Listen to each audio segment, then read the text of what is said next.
Good day everyone! We're going to make red velvet chiffon cake.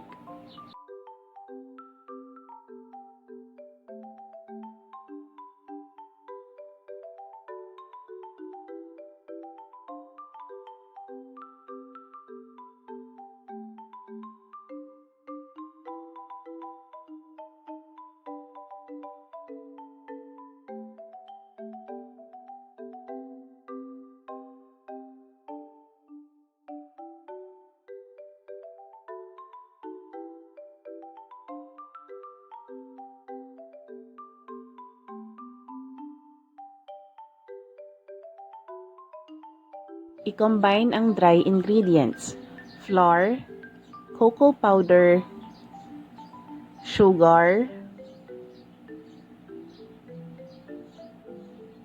baking soda, baking powder, and salt.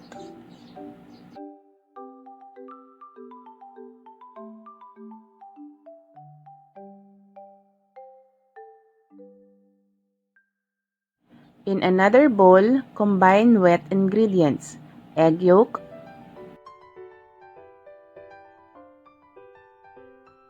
oil, milk, vanilla, red food color,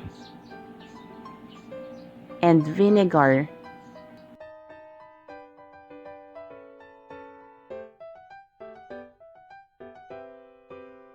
Mix well, then i-add siya dun sa dry ingredients.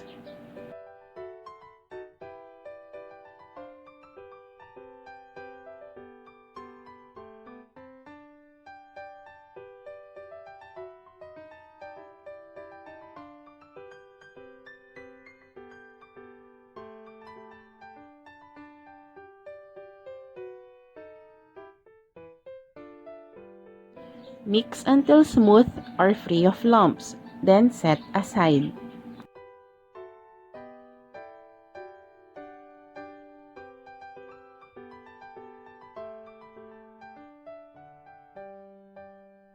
For the meringue, combine egg whites and cream of tartar.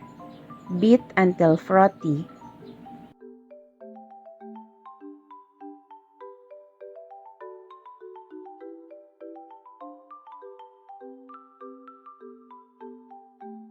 Then gradually add sugar.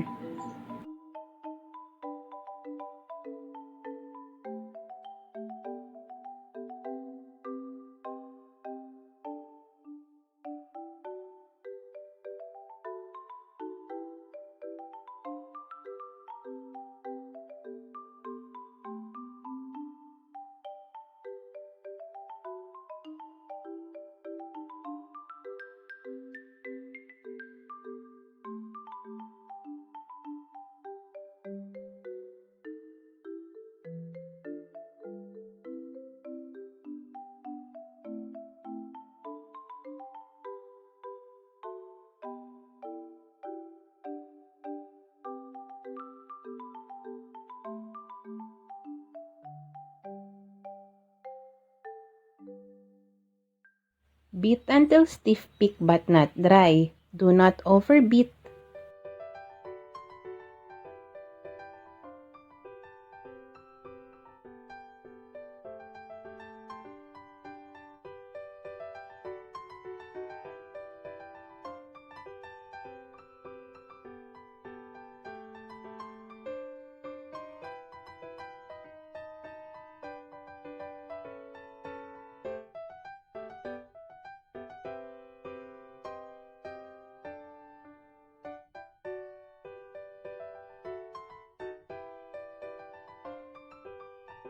Then add some meringue dun sa butter.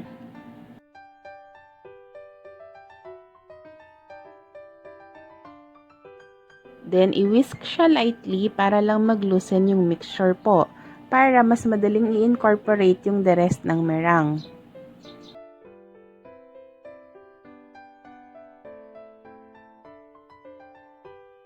Then i-add yung the rest ng meringue.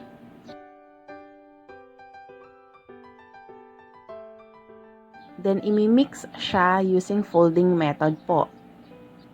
Sa folding method, ikakat mo siya sa center, tapos ifo-fold mo siya over sa side habang ini-scrape yung bottom at saka yung side ng bowl.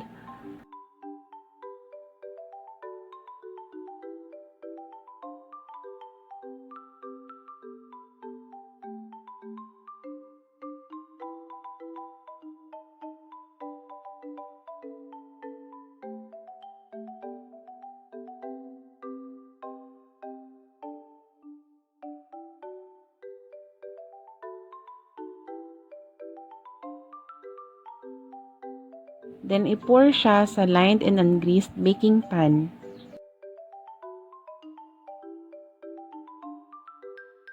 Gumamit po ako ng isang 10x3 na baking pan. Maalsa po itong cake na to, so pwede nyong hatiin yung mixture sa 2 o hanggang 3 smaller na baking pan. Then, itap siya for few times para mawala yung ibang malalaking bubbles.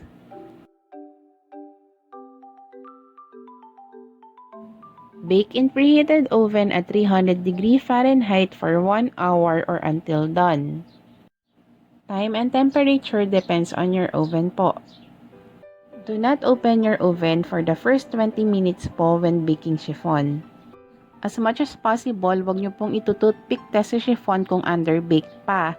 Malalaman nyo po kung pwede na siyang itoothpick test kapag pinirest nyo yung gitna ng cake tapos medyo firm na. Or kapag nag-spring back siya. Kasi po kapag tinoothpick test nyo siya ng underbaked pa, lulubog po yung gitna niya just like this one po. Then, i-drop nyo siya but not that high para lang ma-remove yung ibang steam. This one po is tinest ko mga 10 minutes before siya ma-fully baked. Nag-deflate po siya tapos yung gitna is lumubog po. Kapag nag-toothpick test po kayo, nang mas maaga sa ginawa ko, may possibility po na mas malalim pa po or mas malaki yung lubog niya. Then, i-invert po siya immediately and then cool completely. Sa chiffon cakes po, mas okay na ma-overbake siya kaysa sa ma-underbake. Pero, wag nyo po siyang gagawing overbake intentionally kasi baka ma-dry naman po yung cake nyo.